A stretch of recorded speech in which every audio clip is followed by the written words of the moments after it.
Previous വീഡിയോയിൽ നമ്മൾ C പ്രോഗ്രാമിങ്ങിൻ്റെ history നോക്കിയായിരുന്നു അല്ലേ? ഇനി നമുക്ക് സബ്ജക്റ്റിലോട്ട് നോക്കാം. അപ്പോൾ ആദ്യത്തെ ടോപ്പിക്ക് സിയുടെ ക്യാരക്ടർ സെറ്റിനെ കുറിച്ച് പറയുകയാണ് കേട്ടോ. അപ്പോൾ സിയുടെ ക്യാരക്ടർ സെറ്റാണ് പ്രധാനമായിട്ടും നമ്മുടെ പ്രോഗ്രാമിങ്ങിൻ്റെ ഒരു ബിൽഡിംഗ് ബ്ലോക്സ് എന്ന് വേണമെങ്കിൽ പറയാം.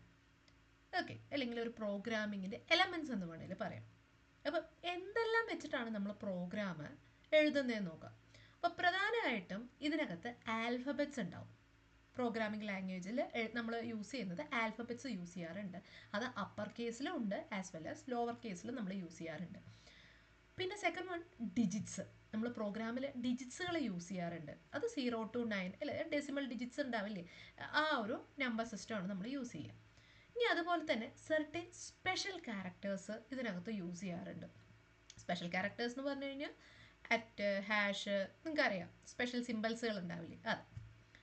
ദെൻ സ്പേസ് നമ്മൾ പ്രോഗ്രാം എഴുതുന്ന സമയത്ത് യൂസ് ചെയ്യാറുണ്ട്. അത് ബ്ലാങ്ക് സ്പേസ് ആവാം, അല്ലെങ്കിൽ ബാക്ക് സ്പേസ് ആവാം, അതല്ലെങ്കിൽ ടാബിൻ്റെ സ്പേസുകളായിരിക്കാം. ടാബ് നമ്മൾ സെറ്റ് ചെയ്യാറില്ലേ, ഇത്ര ഡിസ്റ്റൻസ് വേണമെന്ന് വെച്ചിട്ട്, അങ്ങനെയുള്ള സ്പേസുകളും നമ്മൾ പ്രോഗ്രാമിൽ നമ്മൾ യൂസ് ചെയ്യാറുണ്ട്. അപ്പോൾ ഇതാണ് ക്യാരക്ടർ സെറ്റ് എന്ന് പറയുന്നത്. ഇനി അടുത്തതായിട്ട് സി ചില കോമ്പിനേഷൻസ് യൂസ് ചെയ്യാറുണ്ട് ക്യാരക്ടേഴ്സായിട്ട്. അതായത് \b എന്ന് പറയും. Okay, \n and \t. അപ്പോൾ എന്താണ് \b എന്ന് പറഞ്ഞു കഴിഞ്ഞാൽ ബാക്ക് സ്പേസ് കൊടുക്കില്ലേ, ആ ബാക്ക് സ്പേസിനെയാണ് നമ്മൾ \b എന്ന് പറയുക. \n എന്ന് പറയുമ്പോൾ ഒരു ന്യൂ ലൈൻ നമ്മൾ ക്രിയേറ്റ് ചെയ്യണം, നമുക്ക് അടുത്ത ലൈനിലോട്ട് പോകണം. അപ്പോൾ നമുക്ക് /n എന്ന് പറഞ്ഞു കൊടുത്തു കഴിഞ്ഞാൽ അത് അടുത്ത ലൈനിൽ നിന്നായിരിക്കും പിന്നീട് തുടങ്ങുക. അതുപോലെ ഹൊറിസോണൽ ടാബ് നമുക്ക് സെറ്റ് ചെയ്യാൻ നമ്മൾ /t എന്നാണ് ഉപയോഗിക്കണം. അപ്പോൾ ഈ ക്യാരക്ടർ കോമ്പിനേഷൻസ് ഉണ്ടല്ലോ, ഇതിനെല്ലാം നമ്മൾ എസ്കേപ്പ് സീക്വൻസ് എന്നാണ് പറയുക. ഓക്കെ, മറക്കരുത്, എസ്കേപ്പ് സീക്വൻസ് എന്ന് പറഞ്ഞു കഴിഞ്ഞാൽ ഇനിയിപ്പോൾ ഒരു 2 മാർക്കോ ചെറിയ മാർക്കുകൾക്ക് ചോദിച്ചു കഴിഞ്ഞാൽ എന്താണെന്ന് അറിയാതിരിക്കരുത്. അതായത് ഈ \b, \n and \t ഇവരുടെ കോമ്പിനേഷനെയാണ് നമ്മൾ എസ്കേപ്പ് സീക്വൻസ് എന്ന് പറയുക. ഓക്കെ, അപ്പോൾ ഇത്രയും കാര്യങ്ങൾ നമ്മൾ പ്രോഗ്രാമിൽ യൂസ് ചെയ്യുന്നു പഠിച്ചു. അപ്പോൾ ഇനി നമുക്ക് അടുത്ത സ്റ്റേജിലോട്ട് പോവാം, കോൺസ്റ്റൻസ് അല്ലെങ്കിൽ ലിറ്ററൽസ് ഇൻ സി. അപ്പോൾ കോൺസ്റ്റൻസ് എന്ന് പറയുന്നത് നമുക്കറിയാം, സി പ്രോഗ്രാമിങ്ങിൽ ഫിക്സഡ് ആയിട്ടുള്ള വാല്യൂനെയാണ് നമ്മൾ കോൺസ്റ്റൻസ് എന്ന് പറയുക. അത് ആർക്കും തന്നെ അത് ചേഞ്ച് ചെയ്യാൻ പറ്റില്ല. ആ പ്രോഗ്രാം റൺ ചെയ്തിരിക്കുന്ന സമയത്ത് അല്ലെങ്കിൽ അത് എക്സിക്യൂഷൻ ചെയ്യുന്ന സമയത്ത് നമുക്ക് ആ ഫിക്സ് ചെയ്തിട്ടുള്ള വാല്യൂസ് നമുക്ക് ചേഞ്ച് ചെയ്യാൻ പറ്റില്ല. അങ്ങനെയുള്ള വാല്യൂസിനെയാണ് നമ്മൾ കോൺസ്റ്റൻസ് എന്ന് പറയുക. അപ്പോൾ ഈ കോൺസ്റ്റൻസ് നമ്മൾ യൂസ് ചെയ്ത് കഴിഞ്ഞാൽ ആ കോഡ് നമുക്ക് പെട്ടെന്ന് നമുക്ക് റീഡ് ചെയ്യാനും അതുപോലെ അത് മെയിൻറ്റെയിൻ ചെയ്യാനും അതുപോലെ ആ ഡാറ്റയുടെ കാര്യങ്ങളൊന്നും ചേഞ്ച് ചെയ്യാതെ തന്നെ നമുക്ക് റെപ്രസെൻറ്റ് ചെയ്യാൻ പറ്റും. അതിനെയാണ് നമ്മൾ കോൺസ്റ്റൻസ് എന്ന് പറയുക. അപ്പോൾ എന്തൊക്കെ ടൈപ്പിലുള്ള കോൺസ്റ്റൻസ് ഉണ്ടെന്ന് നമുക്ക് നോക്കാം. ആദ്യം ഇൻറ്റിജർ കോൺസ്റ്റൻസ്. അപ്പോൾ ഇൻറ്റിജർ കോൺസ്റ്റൻസ് എന്ന് പറയുന്നത് ഹോൾ നമ്പേഴ്സ് വിത്തൗട്ട് ഫ്രാക്ഷണൽ പാർട്ടിനെയാണ് നമ്മൾ ഇൻറ്റിജർ കോൺസ്റ്റൻസ് എന്ന് പറയുക. അതായത് നമ്മുടെ നമ്പേഴ്സ് അതിനകത്ത് യാതൊരു വിധത്തിലുള്ള ഫ്രാക്ഷനും ഉണ്ടാവാൻ പാടില്ല, അല്ലെങ്കിൽ പോയിന്റ് വരുന്ന വാല്യൂ ഇല്ലേ അതിനെ നമ്മൾ പറയാം. അങ്ങനെ പോയിന്റ്സ് ഉള്ളതൊന്നും വരാൻ പാടില്ല. എക്സാക്ട്ലി ഹോൾ നമ്പേഴ്സിനെയാണ് നമ്മൾ ഇൻറ്റിജർ കോൺസ്റ്റൻസ് എന്ന് പറയുക. എക്സാമ്പിൾ അവരവിടെ പറയുന്നുണ്ട് 10, -45, നെഗറ്റീവ് വാല്യൂസും വരാം കേട്ടോ, 0 എന്നുള്ളതൊക്കെ നമ്മൾ ഇൻറ്റിജർ കോൺസ്റ്റൻസ് ആയിട്ടാണ് കൺസിഡർ ചെയ്യുക. അപ്പോൾ പ്രധാനമായിട്ട് ഇതിൻ്റെ റൂളുകൾ എന്താണെന്ന് വെച്ച് കഴിഞ്ഞാൽ ഇതിന് ഡെസിമൽ പോയിന്റ് ഉണ്ടായിരിക്കരുത്. ഓക്കെ, അതേപോലെ ഈ കോൺസ്റ്റൻസിനകത്ത് can be written in decimal base 10. Decimal base 10 എന്ന് പറഞ്ഞാൽ നമ്മൾ സാധാരണയായിട്ട് മാത്സിൽ 0 to 1 കോമ്പിനേഷൻ അല്ലേ നമ്മൾ സാധാരണയായിട്ട് യൂസ് ചെയ്യുക എല്ലാത്തിനും. അപ്പോൾ നമ്മൾ അതിന് ഡെസിമൽ നമ്പേഴ്സ് എന്ന് പറയാറില്ലേ, അതിനെയാണ് നമ്മൾ ബേസ് 10 നമ്പേഴ്സ് എന്ന് നമ്മൾ പറയാറുണ്ട്. ഓക്കെ, അപ്പോൾ 0 മുതൽ 9 വരയ്ക്കുമുള്ള എല്ലാ നമ്പേഴ്സിനെയും നമ്മൾ ഡെസിമൽ നമ്പേഴ്സ് എന്നാണ് പറയുക. ഓക്കെ, ഇനി ഇതുപോലെ വേരിയസ് നമ്പർ സിസ്റ്റങ്ങളുണ്ട്. അപ്പോൾ അതിൽ ഫസ്റ്റ് നമ്മൾ ഡെസിമൽ നമ്പർ സിസ്റ്റത്തെ കുറിച്ച് പറഞ്ഞു. ഇനി ഒരു നമ്പർ സിസ്റ്റത്തിൽ വരുന്നതാണ് ഒക്ടൽ നമ്പർ സിസ്റ്റം. ഇത് കോമൺ ആയിട്ട് നമ്മൾ യൂസ് ചെയ്യാറില്ല, പക്ഷെ ചില പെർട്ടിക്കുലർ കേസിന് നമ്മൾ ഈ ഒക്ടസ് ഡെസിമൽ നമ്പർ സിസ്റ്റം നമ്മൾ യൂസ് ചെയ്യാറുണ്ട്. ഒക്ട എന്ന് പറയുമ്പോൾ 0 മുതൽ 7 വരയ്ക്കുമുള്ള നമ്പർ. ഓക്കെ, 0 മുതൽ 7 വരയ്ക്കുമുള്ള നമ്പറുകളുടെ ബേസിനെ നമ്മൾ ഒക്ട ബേസ് എന്നാണ് പറയുക. അതായത് സംടൈംസ് നമുക്ക് അതിൻ്റെ കൂടെ നമ്മളിപ്പോൾ ഒരു നമ്പർ പ്രോഗ്രാമിന് യൂസ് ചെയ്യണമെന്ന് വിചാരിക്കുക, അത് സ്റ്റാർട്ട്സ് വിത്ത് 0 ആണെങ്കിൽ അതിന് നമ്മൾ ഒക്ട ആയിട്ടാണ് കരുതുക. ഇപ്പോൾ എനിക്ക് 8 റെപ്രസെൻറ്റ് ചെയ്യണം, 81 റെപ്രസെൻറ്റ് ചെയ്യണമെന്ന് വിചാരിക്കാം. 81 റെപ്രസെൻറ്റ് ചെയ്യുമ്പോൾ ഞാൻ ചുമ്മാ 81 എന്ന് ഞാൻ ഇടില്ല, അപ്പോൾ അത് ഡെസിമൽ നമ്പർ ആവും. പകരം 081 എന്നാണ് ഞാൻ പ്രോഗ്രാമിൽ കൊടുക്കുകയാണെങ്കിൽ ഇത് കമ്പ്യൂട്ടർ റീഡ് ചെയ്യുന്നത് ഇത് ഒക്ടൽ നമ്പറാണ് എന്ന് പറഞ്ഞിട്ടാണ് ഇത് റീഡ് ചെയ്യുക. അപ്പോൾ ഒക്ടലാണ് നമ്പർ, ഒക്ടലാണെന്ന് തിരിച്ചറിയാൻ നമുക്ക് ഇവിടെ 0 ഉണ്ടെങ്കിൽ നമ്മൾ ഒക്ടയാണെന്ന് മനസ്സിലാക്കണം. ഓക്കെ, ഇനി അതേപോലെ വേറൊരു നമ്പർ സിസ്റ്റമാണ് ഹെക്സാഡെസിമൽ നമ്പർ സിസ്റ്റം. ഇതിനകത്ത് എങ്ങനെയാണെന്ന് വെച്ച് കഴിഞ്ഞാൽ ബേസ് 16 ആയിരിക്കും. ബേസ് 16 ആവുന്നത് എങ്ങനെയാണെന്ന് വെച്ച് കഴിഞ്ഞാൽ ഇതിനകത്ത് 0 മുതൽ നമ്മൾ 9 വരയ്ക്കും ഉണ്ടാവും.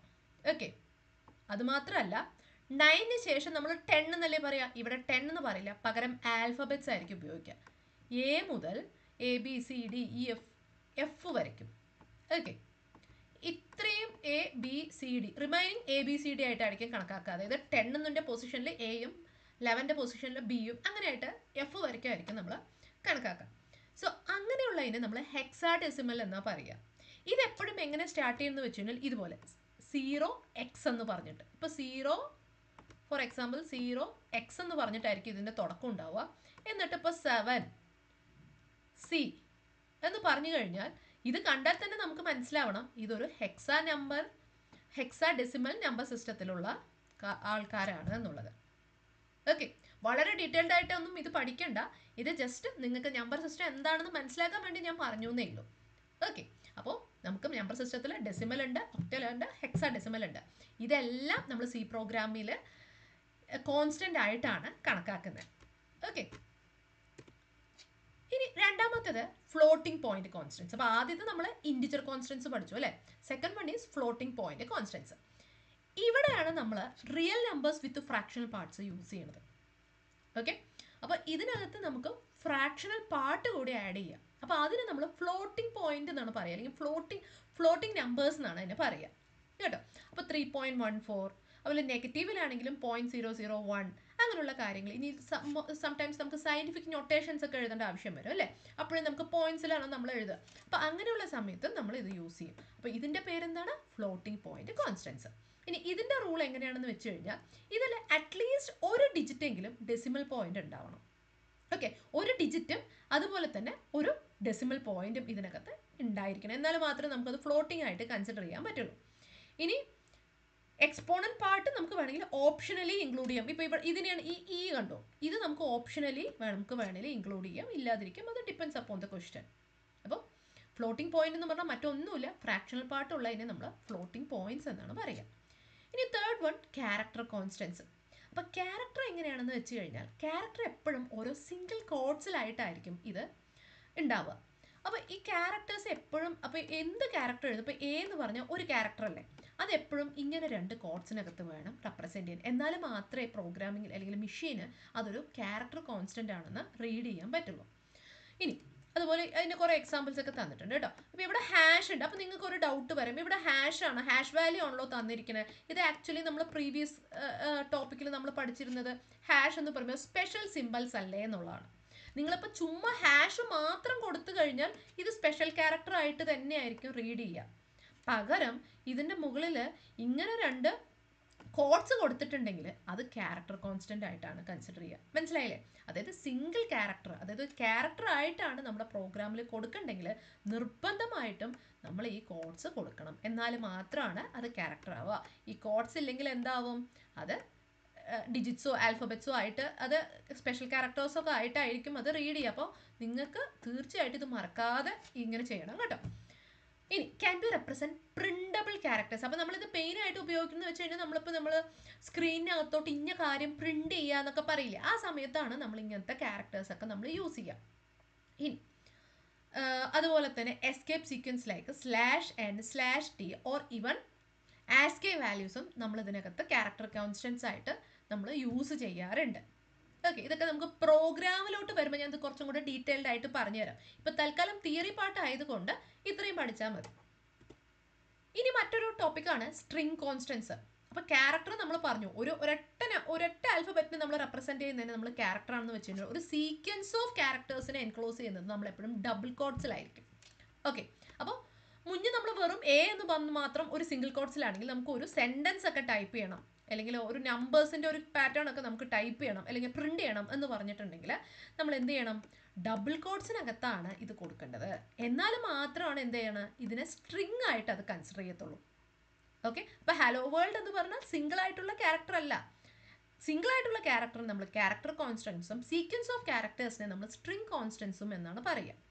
ദെൻ എല്ലാ സ്ട്രിങ്ങുകളും അവസാനിക്കുമ്പോൾ /0 എന്ന് പറഞ്ഞിട്ട് ഓട്ടോമാറ്റിക്കലി അതിനകത്ത് വരും. ഓക്കെ, നമ്മളായിട്ട് ഒന്നും ചെയ്യണമൊന്നുമില്ല. അതായത് ആ ക്യാരക്ടർ അല്ലെങ്കിൽ ആ ഒരു ക്യാരക്ടർ സീക്വൻസ് ഓഫ് ക്യാരക്ടർ ഇവിടം കൊണ്ട് അവസാനിച്ചു, ഇനി വേറെ ഒന്നും പ്രിന്റ് ചെയ്യാനില്ല എന്ന് അർത്ഥമാക്കാൻ വേണ്ടിയിട്ടാണ് നമ്മൾ /0 എന്ന് പറഞ്ഞ് കൊടുക്കുന്നത്. ഓക്കെ, ഇനി അടുത്ത ഇമ്പോർട്ടൻ്റ് ആയിട്ടുള്ള ഒരു ടോപ്പിക്കാണ് ഈ ഐഡൻറ്റിഫയേഴ്സ് എന്ന് പറയുന്നത്. ഓക്കെ, ഐഡൻറ്റിഫയേഴ്സ് എന്ന് പറയുന്നത്, അപ്പോൾ നമ്മൾ കുറേ ക്യാരക്ടേഴ്സിനെ കുറിച്ചും നമ്മൾ സ്ട്രിങ്സിനെ കുറിച്ചൊക്കെ പറഞ്ഞു. അപ്പോൾ ഐഡൻറ്റിഫയേഴ്സ് എന്ന് പറയുന്നത് നമ്മൾ ഓരോ എലമെൻറ്റുകൾക്ക് കൊടുക്കുന്ന പേര്. അതായത് അപ്പോൾ നമ്മുടെ ഒരു വേരിയബിൾസ് അല്ലെങ്കിൽ ഒരു ഫങ്ഷൻസ്, അറേസിനൊക്കെ കൊടുക്കുന്ന പേര്. അപ്പോൾ എന്താണ് ഈ വേരിയബിൾസ്, ഫങ്ഷൻസ്, അറേസ്? ഇതെല്ലാം ഓരോ മോഡ്യൂളുകളായിട്ട് നമ്മൾ ഡിസ്കസ് ചെയ്യും. തൽക്കാലം നമുക്ക് ചെറിയ രീതിയിൽ ഞാൻ പറഞ്ഞുതരാം. വേരിയബിൾ എന്ന് പറഞ്ഞു കഴിഞ്ഞാൽ, ഫോർ എക്സാമ്പിൾ, ഇപ്പോൾ നിങ്ങൾക്ക് എന്തെങ്കിലും ഒരാളുടെ പേര് കൊടുക്കുക അല്ലേ, അല്ലെങ്കിൽ ഇപ്പോൾ ഒരു സമ്മ് കാണണം, ഒരു കാൽക്കുലേറ്ററിൽ നിങ്ങൾക്ക് സമ്മ് കാണണം എന്ന് വിചാരിക്കുക. 2 നമ്പറുകൾ തമ്മിൽ നിങ്ങൾക്ക് ഒരു അഡീഷൻ വേണം. അപ്പോൾ ആ അഡീഷന് നമ്മൾ സം എന്നല്ലേ പറയാം. അപ്പോൾ ഈ സമ്മിന് നമുക്ക് വേണമെങ്കിൽ എന്താക്കാം? ഈ സം എന്ന് പറഞ്ഞാൽ നമ്മൾ ഇംഗ്ലീഷിൽ ഇങ്ങനെ എഴുതില്ലേ, ഇതിന് നമ്മൾ വേരിയബിൾസ് എന്ന് പറയാം. ഇനി ഫങ്ഷൻസ് എന്താണ് നമുക്ക് നോക്കാം. ഫങ്ഷൻസ് എന്നു പറയുമ്പോൾ ഈ സം ആണെങ്കിൽ നമുക്ക് എന്ത് ചെയ്യണം? ആഡ് ചെയ്യണം അല്ലേ. അപ്പം ആഡ് ചെയ്യണമെങ്കിൽ നമുക്ക് ആഡ് എന്നുള്ള ഒരു പരിപാടി അവിടെ കൊടുക്കണം. അപ്പം ആഡിന് പ്രത്യേകിച്ച് റൂൾസും കാര്യങ്ങളൊക്കെ ഉണ്ട്. അപ്പോൾ ചുമ്മാ നമ്മൾ ആഡ് കൊടുത്തു കഴിഞ്ഞാൽ കമ്പ്യൂട്ടർ റീഡ് ചെയ്യില്ല അല്ലേ. അപ്പോൾ അതിൻ്റെതായ രീതിയിലുള്ള ഫോർമുലയും കാര്യങ്ങളും ഒക്കെ കൊടുത്താൽ മാത്രമായിരിക്കും നമുക്ക് ആഡ് കിട്ടുക. അപ്പോൾ ഇങ്ങനെ റെപ്രസെൻറ്റ് ചെയ്യുന്ന കുറച്ച് പരിപാടികളുണ്ട്. അപ്പോൾ ആ ഒരു പെർട്ടിക്കുലർ കാര്യം ചെയ്യാൻ വേണ്ടി മാത്രം ഉപയോഗിക്കുന്നതിന് നമ്മൾ ഫങ്ഷൻസ് എന്ന് പറയും. ഇനി അറേസ് എന്ന് പറയുമ്പോൾ അതൊരു മെമ്മറി ലൊക്കേഷൻ ആണ്. അത് ഞാൻ ഡീറ്റെയിൽഡ് ആയിട്ട് വേറെ മോഡ്യൂളുകളിൽ ഡീറ്റെയിൽഡ് ആയിട്ട് പറയാം. അപ്പോൾ ഐഡൻറ്റിഫയേഴ്സ് എന്ന് പറഞ്ഞാൽ ബേസിക്കലി പേര് കൊടുക്കുക. നമുക്ക് ആവശ്യമുള്ള കാര്യങ്ങൾക്കൊക്കെ നമ്മൾ സ്വന്തമായിട്ട് ആ എലമെൻസിനെ തിരിച്ചറിയാൻ വേണ്ടി നമ്മൾ പേര് കൊടുക്കുന്നതിന് നമ്മൾ ഐഡൻറ്റിഫയേഴ്സ് എന്ന് പറയാം. അപ്പം എങ്ങനെയൊക്കെ നമുക്ക് എന്തൊക്കെ രീതിയിൽ നമുക്ക് ഐഡൻറ്റിഫയേഴ്സിനെ റെപ്രസെൻറ്റ് ചെയ്യാമെന്നുള്ളത് നമുക്ക് നോക്കാം. അപ്പോൾ ആ ഒരു ഐഡൻറ്റിഫയർ നമ്മൾ ഒരു പേര് നമ്മൾ ഡിസൈഡ് ചെയ്യണമെന്ന് വിചാരിക്കുക. എന്തെങ്കിലും ഒരു പ്രോഗ്രാം നമ്മൾ ഒരു പേര് ഡിസൈഡ് ചെയ്യുമ്പോൾ അതിനകത്ത് തീർച്ചയായിട്ടും നമുക്ക് ലെറ്റേഴ്സ് ഇൻക്ലൂഡ് ചെയ്യാം, ഡിജിറ്റ്സ്, അതുപോലെ അണ്ടർസ്കോറുകൾ നമുക്ക് കൊടുക്കാൻ പറ്റും. അണ്ടർസ്കോർ എന്ന് പറഞ്ഞാൽ ഈ താഴത്ത് വരുന്ന ഈ ഒരു സാധനം ഉണ്ടല്ലോ, ഇതിനെ നമ്മൾ അണ്ടർസ്കോറുകൾ എന്ന് പറയാം. അപ്പോൾ ഒരു നെയിമിനകത്ത് ലെറ്റേഴ്സായിട്ട് തുടങ്ങാൻ പറ്റും, അതല്ലെങ്കിൽ അണ്ടർസ്കോറുകൾ യൂസ് ചെയ്തിട്ടും ആ നെയിം നമുക്ക് തുടങ്ങാൻ പറ്റും. നമ്മൾ ഇൻസ്റ്റാഗ്രാമിൽ നമ്മുടെ ഐഡിക്ക് നമ്മൾ പേര് കൊടുക്കില്ലേ, അത്രയേ ഉള്ളൂ ഐഡൻറ്റിഫയേഴ്സ്. ഓക്കെ, അപ്പോൾ ആ പേര് യൂസ് ചെയ്തിട്ടാണ് നമ്മൾ ഓരോ എലമെൻറ്റും പ്രോഗ്രാമിൻ്റെ ഓരോ സെക്ഷനും നമ്മൾ തിരിച്ചറിയുന്നത് ഈ ഐഡൻറ്റിഫയേഴ്സ് യൂസ് ചെയ്യുന്നത്. ഇനി നെയിംസ് കേസ് സെൻസിറ്റീവും ആകാമെന്നാണ് പറയുന്നത്. കേസ് സെൻസിറ്റീവ് എന്ന് പറഞ്ഞു കഴിഞ്ഞാൽ ഒന്നില്ലെങ്കിൽ ക്യാപിറ്റൽ ലെറ്റർ ഓറൽസ് നമുക്ക് സ്മോൾ ലെറ്റേഴ്സ് നമുക്ക് ഉപയോഗിക്കാൻ പറ്റും ഈ നെയിമുകൾ നമ്മൾ ക്രിയേറ്റ് ചെയ്യുന്ന സമയത്ത്. ഇനി വേറൊരു കാര്യം ശ്രദ്ധിക്കേണ്ടത്, ഒരിക്കലും നമ്മൾ കൊടുക്കുന്ന പേരിൽ വൈറ്റ് സ്പേസുകൾ ഉണ്ടാവാൻ പാടില്ല, അതായത് സ്പേസ് ഉണ്ടാവാൻ പാടില്ല. അതുപോലെ സ്പെഷ്യൽ ക്യാരക്ടേഴ്സ് വരാതിരിക്കാൻ ശ്രമിക്കണം. ഈ ഹാഷ്, മോഡ്, ഇതൊന്നും കമ്പ്യൂട്ടർ റീഡ് ചെയ്യില്ല. ഓക്കെ, ഇനി അതേപോലെ തന്നെ റിസർവ്ഡ് വേർഡ്സ് എന്ന് പറയുമ്പോൾ ഓൾറെഡി നമ്മൾ കുറച്ച് കാര്യങ്ങൾ പ്രോഗ്രാമിൽ നമ്മൾ ഓൾറെഡി പ്രീ ബിൽട്ട് ആയിട്ട് കുറച്ച് വാക്കുകളുണ്ട്. ഓക്കെ, ആ വാക്കുകളും നമ്മൾ നെയിംസിന് വേണ്ടിയിട്ട് യൂസ് ചെയ്യാൻ പറ്റില്ല കേട്ടോ. അപ്പോൾ എന്താണ് പ്രീ ഡിഫൈൻഡ് എന്നുള്ളത് നമ്മൾ നെക്സ്റ്റ് ടോപ്പിക്കിൽ പഠിക്കാം. അപ്പോൾ അങ്ങനെയുള്ള കാര്യങ്ങളും പാടില്ല എന്നുള്ളത് മനസ്സിലാക്കിയാൽ മതി. ഇനി നമുക്ക് കുറച്ച് ഐഡൻറ്റിഫയേഴ്സിൻ്റെ പേര് എങ്ങനെയാണ് നമുക്ക് കൊടുക്കാൻ പറ്റുമെന്ന് നോക്കാം. വാലിഡ് ആയിട്ടുള്ള കുറച്ച് എക്സാമ്പിൾസ് നമുക്ക് നോക്കാം. ആദ്യം എക്സ്, ഇത് സിംഗിൾ ലെറ്റർ ഐഡൻറ്റിഫയേഴ്സ് ആയിട്ട് നമുക്ക് കൊടുക്കാൻ പറ്റും. അപ്പോൾ എക്സ് എന്ന് പറഞ്ഞിട്ടുള്ള പേര് നമുക്ക് അവിടെ അക്സെപ്റ്റബിൾ ആണ്. ഇപ്പോൾ നമ്മൾ Y12, ഇതിനകത്ത് ലെറ്റേഴ്സും ഉണ്ട് ഡിജിറ്റ്സും ഉണ്ട് അല്ലേ, അതും നമുക്ക് ഐഡൻറ്റിഫയേഴ്സ് ആയിട്ട് അക്സെപ്റ്റ് ചെയ്യാൻ പറ്റും. പിന്നെ നമ്മൾ പഠിച്ചു എന്താണ് ലെറ്റേഴ്സ് കൊടുക്കാം, ഡിജിറ്റ്സ് കൊടുക്കാം, ആസ് വെൽ ആസ് അണ്ടർസ്കോറുകളും നമുക്ക് കൊടുക്കാമെന്ന് നമ്മൾ പറഞ്ഞു അല്ലേ. അണ്ടർസ്കോർ കൊടുത്താലും അത് നമുക്ക് ഐഡൻറ്റിഫയർ ആയിട്ട് നമുക്ക് ക്രിയേറ്റ് ചെയ്യാൻ പറ്റും. ടെമ്പറേച്ചർ, ഇപ്പോൾ നമ്മളൊരു ടെമ്പറേച്ചർ കാണുന്നു, ഒരു റീഡബിൾ നെയിം നമുക്ക് കൊടുക്കാം. ഞാൻ പറഞ്ഞില്ലേ അപ്പോഴും മുന്നേ, നമുക്ക് സമ്മെന്നോ അങ്ങനെ നമുക്ക് മനസ്സിലാവുന്ന രീതിയിലുള്ള വാക്കുകളെയും നമ്മൾ ഐഡൻറ്റിഫയർ എന്ന് പറയും. ഇനി നെയിംസുകൾ കൊടുക്കാം, അല്ലെങ്കിൽ ഏരിയ, ഇങ്ങനെയുള്ള കാര്യങ്ങളൊക്കെ നമുക്ക് ഐഡൻറ്റിഫയർ ആയിട്ട് വാലിഡ് ആയിട്ട് നമുക്ക് യൂസ് ചെയ്യാൻ പറ്റും. ഇനി ഇൻവാലിഡ് ആയിട്ടുള്ള ഐഡൻറ്റിഫയേഴ്സ് എന്താണെന്ന് വെച്ച് കഴിഞ്ഞാൽ 8 സം, ഇങ്ങനെ കൊടുക്കരുത്. ഒരിക്കലും ഐഡന്റിഫയേഴ്സ് ഒരു ഡിജിറ്റിൽ സ്റ്റാർട്ട് ചെയ്യില്ല. അത് നമ്മൾ ആദ്യം മനസ്സിലാക്കേണ്ടത്. ഐഡന്റിഫയേഴ്സ് ഒരിക്കലും ഒരു ഡിജിറ്റിൽ സ്റ്റാർട്ട് ചെയ്യില്ല. അതേപോലെ തന്നെ ആ ഐഡന്റിഫയേഴ്സിന്റെ കൂടെ നമ്മളൊരു സിംഗിൾ കോട്ട്സ് നമ്മൾ പഠിച്ചില്ലേ, ഇങ്ങനെ ഈ ഒരു സാധനം കൊടുക്കാൻ പറ്റില്ല, ഇതും ഐഡന്റിഫയർ ആയിട്ട് കൺസിഡർ ചെയ്യില്ല. അതുപോലെ ഹൈഫൺസ് കൊടുക്കാൻ പറ്റില്ല. അപ്പോഴത്തെ നമ്മൾ മുന്നേ പറഞ്ഞു സ്പെഷ്യൽ ക്യാരക്ടേഴ്സ് നമുക്ക് കൊടുക്കാൻ പറ്റില്ല ഐഡന്റിഫയേഴ്സിൽ. അതുകൊണ്ട് ഹൈഫൺസ് നമുക്ക് ഐഡന്റിഫയേഴ്സ് ആയിട്ട് ക്രിയേറ്റ് ചെയ്യുന്ന സമയത്ത് യൂസ് ചെയ്യാൻ പറ്റില്ല. അതുപോലെ ഇവിടെ നോക്കിയ എറർ സ്പേസ് ഫ്ലാഗ് എന്നാണ് കൊടുത്തിരിക്കുന്നത്. ഈ സ്പേസ് അക്സെപ്റ്റ് ചെയ്യുന്ന കാര്യമല്ല. അപ്പോൾ ബ്ലാങ്ക് സ്പേസുകളും നമുക്ക് ഇതിനകത്ത് കൊടുക്കാൻ കഴിയില്ല. അപ്പോൾ ഇത്രയും കാര്യങ്ങൾ നമ്മൾ ശ്രദ്ധിക്കണം ഐഡന്റിഫയേഴ്സിന്. ഓക്കെ, ഇതെല്ലാം തിയറി ആയിട്ടായിരിക്കും ചോദിക്കുക. അപ്പോൾ തിയറിക്ക് വേണ്ട കണ്ടന്റ് പോലെ വേണം നമ്മൾ ഇത് പഠിക്കാൻ കേട്ടോ. അപ്പോൾ എന്താണ് ഐഡന്റിഫയേഴ്സ് എന്നുള്ള ആ ഒരു 2 ലൈൻ പഠിക്കുക, റൂൾസ് ഓഫ് ദ ഐഡന്റിഫയേഴ്സ്, പിന്നെ 1-2 എക്സാമ്പിൾ. ഇത്ര എഴുതിയാൽ തന്നെ നമുക്ക് മാർക്ക് സ്കോർ ചെയ്യാൻ പറ്റും. ഓക്കെ, ഇനി കീവേഡ്സ് കേട്ടോ. ഏറ്റവും ഇമ്പോർട്ടൻ്റ് ആയിട്ട് നിങ്ങൾ ശ്രദ്ധിക്കേണ്ട കുറച്ച് കീവേഡ്സ് ആണ്. ഓക്കെ, ആ ഒരു ടോപ്പിക്കാണ് നമുക്ക് പഠിക്കാനുള്ളത്. അപ്പോൾ keywords are reserved words in C with standard pre defined meanings. സംഭവം ഒന്നുമില്ല, ഓൾറെഡി സി പ്രോഗ്രാമിങ് ഡെവലപ്പ് ചെയ്യുന്ന സമയത്ത് തന്നെ നമ്മുടെ പ്രോഗ്രാമേഴ്സ് ഇതിനകത്ത് തന്നെ സി പ്രോഗ്രാമിങ്ങിൻ്റെ സോഫ്റ്റ്വെയറിനകത്ത് തന്നെ പ്രീ ഡിഫൈൻഡ് ആയിട്ടുള്ള കുറച്ച് കാര്യങ്ങൾ സെറ്റ് ചെയ്തിട്ടുണ്ട്. ഓക്കെ, അപ്പോൾ നമുക്ക് അതുകൊണ്ടുള്ള ഹെൽപ്പ് എന്താണെന്ന് വെച്ചാൽ ചുമ്മാ നമ്മൾ ആ പേര് കൊടുത്തു കഴിഞ്ഞാൽ ആ സാധനം അങ്ങോട്ട് വർക്ക് ചെയ്യാൻ തുടങ്ങും. മനസ്സിലായോ? അതിൻ്റെ റൂൾസിലോട്ട് അത് വർക്ക് ചെയ്യാൻ തുടങ്ങും. അപ്പോൾ അത് നമ്മൾ പഠിക്കണം, എന്നാൽ മാത്രമേ നമുക്ക് പ്രോഗ്രാമിന് അത് യൂസ് ചെയ്യാൻ പറ്റുള്ളൂ. ഇനി വേറൊരു ഇമ്പോർട്ടൻ്റ് ആയിട്ടുള്ള കാര്യം, നമ്മളിപ്പോൾ ഐഡന്റിഫയർ പറഞ്ഞില്ലേ, ഈ ബോക്സിൽ കാണുന്ന കാര്യങ്ങളെ നമ്മൾ കീവേഡ്സ് എന്ന് പറയാം എന്ന് ഞാൻ പറഞ്ഞല്ലോ.